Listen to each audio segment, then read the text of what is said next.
submitted after the committee briefings, yan ang basis natin today. Correct Okay. po. And we started, I think, tama ba 11 days tayo nag-interpellation? Tama po. Okay. So are you saying walang amendments after the 11-day interpellation? Meron din po. Meron pong mga amendments din po. No, because I'm a member of the committee, I don't remember a meeting where we discussed the amendments to the committee report. Meron din pong mga amendments na ipropose. Yes. Di ba last day po tayo nag-interpellation Friday? Friday. Oh, Correct. after that, hindi nag-meeting ang committee. Hindi po. So sino nag-decide sa amendments? Today po, ang ipropose ay mga individual amendments. So yung committee amendments was naka-subsume na po dun sa committee report, Mr. No, President. so again, just That we passed. no, so that I've been clarified. The committee submitted a committee report Correct. that you sponsored. Yes. Okay. Mr. President. From that time to today, may amendments ba ang committee? Wala. Wala na po kasi ang committee amendments nasa committee report na po. No, no. So lahat ngayon is Yes. individual amendments. You're talking about the committee report that you filed and you sponsored. Yes. Okay. So what I'm saying is that useless pala yung 11 days natin. Kasi kaya nga tayo nag-interpellate nun and kaya natin sinasabi sa mga vice chairman na to consider kasi nga ipapasok sa committee amendments yon. So are we saying that exactly etong binigay nyo na summary plus the soft copy? I understand the soft copy kasi kung titingnan mo yung mga libro, ang kakapal nun. And of course, I congratulate you for that innovation and I heard you got a lot of students, di ba, nag-AI and kinimay nyo yung budget. But I'm saying is that kaya tayo nag-interpellation para nga yung committee ma-present sa buong 24 and based sa interpellation, pagtingin ng committee tama, magko-committee amendments. Yes. Pero if you're saying no committee amendments, does that mean that none of our interpellation hit the spot? Actually, ang committee amendments po came in the form of the committee report. No. Yun po Mr. yung Chairman. aming sinamit. No, the committee report was your amendments to the GAB. Yes, tama. Yes. So what we're talking about here today, the committee amendments, is the amendments to the committee report.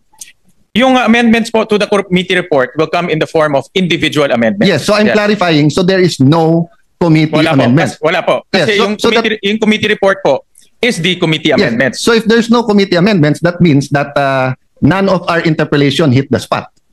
Because if many of the vice chairman, even the chairman, when we were making the recommendations, halimbawa sa akin, dun sa anti-stunting, was saying, yes, we'll look into it and everything.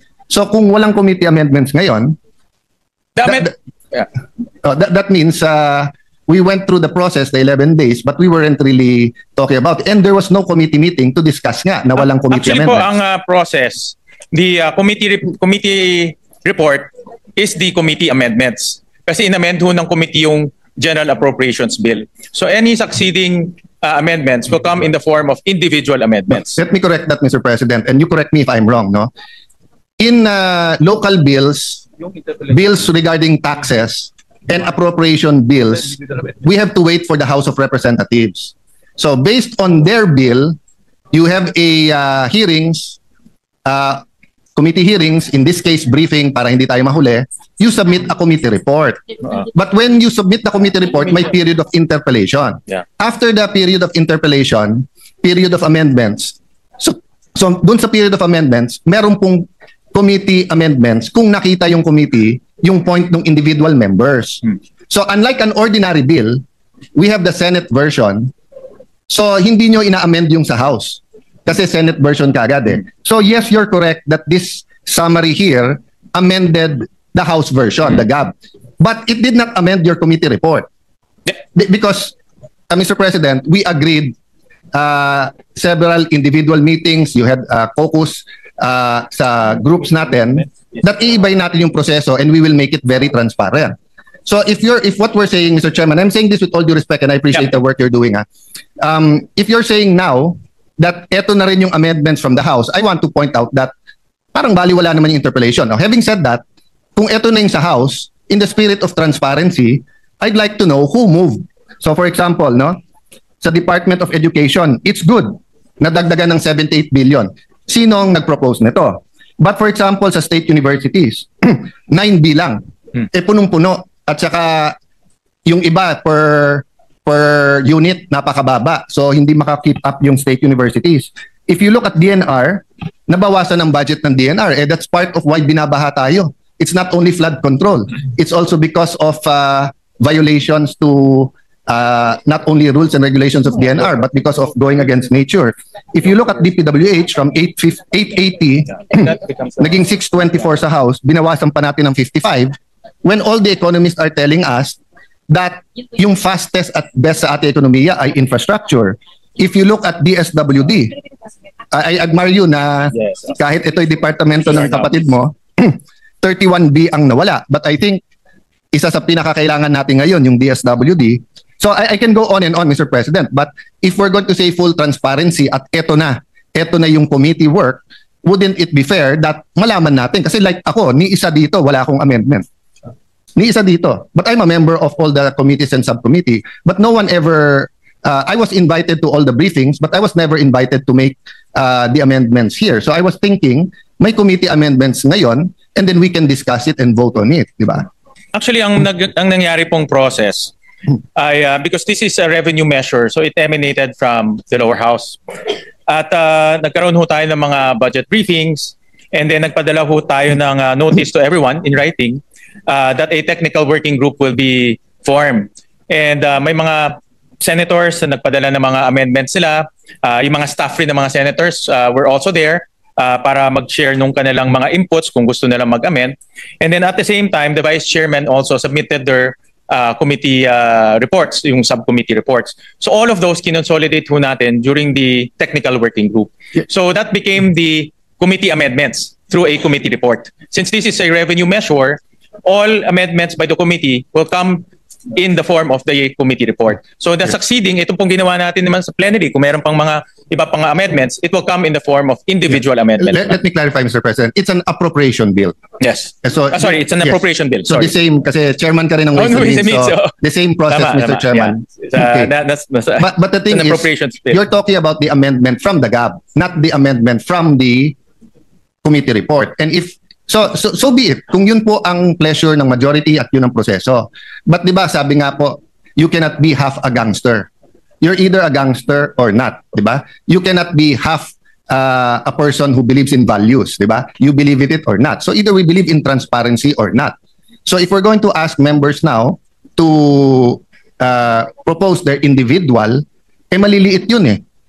So hindi ba dapat malaman natin kung sino ang nag-propose ng mga to at ang proseso ng pag-approve nito. Diba? So kung meron dito may advocacy na itaas yung intelligence fund ng ganitong agency, o kung justified yun, okay. Kung meron dito ang gusto itaas ang per day na pagkain ng preso, maganda din naman yon, di ba? So dapat alam natin kung sino yon. Kung meron dito, sinabi DepEd hindi dapat State U ang mas mataas ang increase. Kasi for example, I agree education, pero 78B to DepEd and 9B sa state universities, medyo malayo.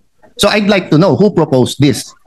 So kung sinasabi natin yung vice chairpersons ang nag-approve, nagsabit sa inyo, but who proposed it? Kasi we will be showing people here that si Alan may amendment ng 500 million, 1 billion, 5 billion, baka tanggapin nyo, baka hindi. Pero totally inamend natin dito, billion. I'll give you another one example that's important to me. Many of us here believes dapat walang unprogrammed funds. Dapat wala. Kasi before 2022, wala naman unprogrammed eh. Di ba? So, pero ang committee report nakalagay dito, binawasan lang ng 68 billion ang unprogrammed, 174 billion ang natira sa unprogrammed. So that's what I'm saying. If we had a meeting after Friday or a caucus, we could have voted whether or not tingin natin may unprogrammed funds o hindi. But if it's your pleasure, we do that sa individual, that means you will allow us to do the individual and then to give a pretext. So for example, Mr. Chairman, I can move later on to take out the unprogrammed funds as an individual amendment. Is that correct, Mr. Chairman? Well, ang process po natin dahil ngayon po ay submission ng mga amendments. So the committee will welcome yung mga individual amendments sa mga members natin. Last point, Mr. President, because I don't want to belabor. What I'm saying is that it's an extraordinary budget with extraordinary problems. So dapat extraordinary din yung solution. So ang problema, ipapakita natin sa tao yung maliliit natin amendments at kung sino nagpropose nito at kung tatanggapin o hindi. Pero yung kalalaking amendments, hindi nating i-reveal sa tao kung sino ang nag-propose. Actually ho, yung technical working group, doon ho natin pinag-usapan itong mga amendments. Inipon-ipon ho namin yung mga amendments, inipon-ipon ho namin mga recommendations. Marami ho tayong mga senador na nagpadala po ng kanilang mga recommendations. So doon namin inipon-ipon po yung mga amendments. And that's not a problem, Mr. President, if the committee met afterwards for the committee amendments. Kasi even if you look at the rules, amendment comes after the debate is closed. So lumalabas, baliwala yung 11 days natin na debate eh. Hindi naman. Kasi yung mga napag-usapan natin, like for example, maraming mga napag-usapan at gusto pang i-amend yung committee report, it will come in the form of individual amendments, Yes, which we will... but when it comes in the form of individual amendments, first of all, tatagal. So for example, if I have 100 amendments, and let's say 5 of them are important to me, I mean, life or death to me, I will ask for nominal voting. Pero kung nag-meet ang committee or may sistema ang committee na kung saan pinasok sa committee report, committee amendments, then we don't have to go through 100. That's why in the previous systems, Mr. Chairman, I'm trying to be brief, but trying to explain it well. So I apologize to our Senate President and Senate President Pro Temp and Senator Win. No? Kasi nga this is new eh. So before, ang sistema natin simple lang. So same system hanggang sa committee report, di ba? And then may interpellation tayo. Then sa interpellation, you talk to the Vice Chair. Then the Vice Chair talk to the Chair, and then magsasubmit tayo, pwedeng in writing, pwedeng ano. And then, before mag-individual, papasok na natin kung ano sabihin yung committee. Pero hindi issue nun masyado yung transparency. Of course, to be fair kay Senator Lacson, ever since consistent siya. Nung meron pang pork barrel, tatanggalin niya yung isang para sa 24. Kapag may amendments na infra and he thinks it's pork barrel, he'll ask a question. So that's given. And some of us have similar advocacies na mga binabantayan, di ba? Maglalagay ka dito, hindi dapat. Okay. But in general, yung proseso natin allowed our participation at every point in time and then through the leaders. But ngayon, hindi. Kasi ngayon, I'm not saying it's a bad budget, but ngayon, we're basically passing exactly the same committee report before the debates, despite many good points sa debate. And then walang committee amendments.